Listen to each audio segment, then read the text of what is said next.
Pisces, hello, Happy New Year sa iyo. Ito yung first week of January reading mo. Kung gusto mo maging updated sa mga readings ko, Pisces, don't forget to subscribe sa aking YouTube, like and follow na rin yung aking Facebook and Instagram and TikTok page. Mag-send lang kayo ng PM sa aking FB page kung gusto nyo mag-inquire or mag-book ng personal reading. Pisces, ang overall energy ng first week mo is King of Wands. Okay, this is taking up a role or a situation na ikaw ay dapat maging confident, mag-take charge. Okay, pwedeng you are also dealing with an Aries, Leo, Sagittarius, no? Pwedeng yun. Tignan muna natin yung iba pang energies. Sa tingin ko, very confident ka, Pisces, dyan sa gagawin mo. No? Very confident ka, yun yung nasisense ko. Alam mo sa sarili mo na kaya mong gampanan yung role na yan, kaya mong gawin yan. Okay?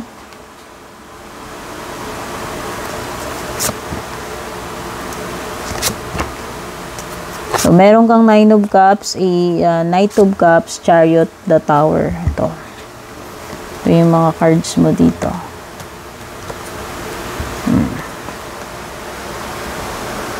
Okay? So, merong Cancer energy.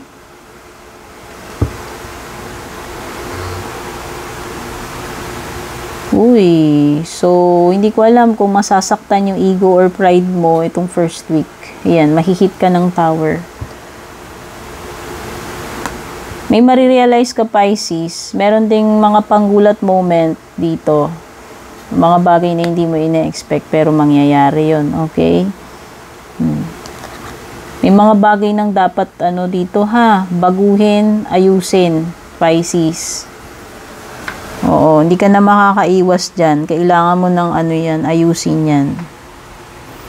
And nakikita ko naman mukhang may happiness dito. Mukhang kontento ka naman itong first week sa mga nangyayari kahit papano sa buhay mo. Ayan, pagiging complete, happy, proud about something. Overflowing with joy, overflowing with cup. So, in short, masaya ka lang, Pisces, itong first week. Hindi ko alam kung anong nagpapasaya sa'yo.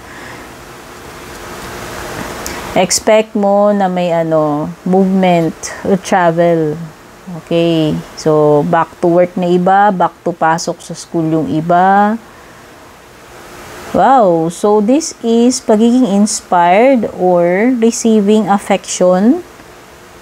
So, possible na may paparating sa iyong, romantic interest, sabihin na natin. O may tao na, magpaparamdam sa iyo.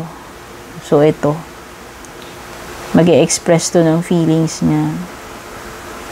Okay, may kilig factor. Chariot, may travel ka nga indeed, kasi may Knight and Chariot ka. So, nakikita ko may pag-usad sa sitwasyon mo, Pisces. Yung iba dito, nagmo-move forward na. No? Nag-move on na.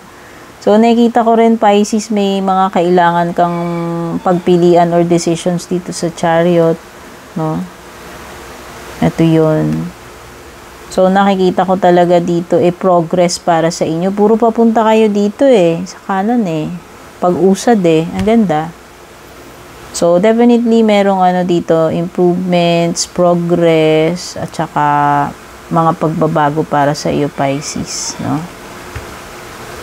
Pwedeng iba lilipat kayo, hindi ko alam.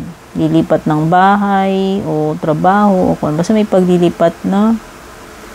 May iba mag-a-abroad, hindi ko alam Next, para sa iyo ngayong first week is page. Message, no? May marireceive kang message, Pisces, ngayong first week. At itong message na to, lalo kang mai-inspire dito, lalo kang gaganahan.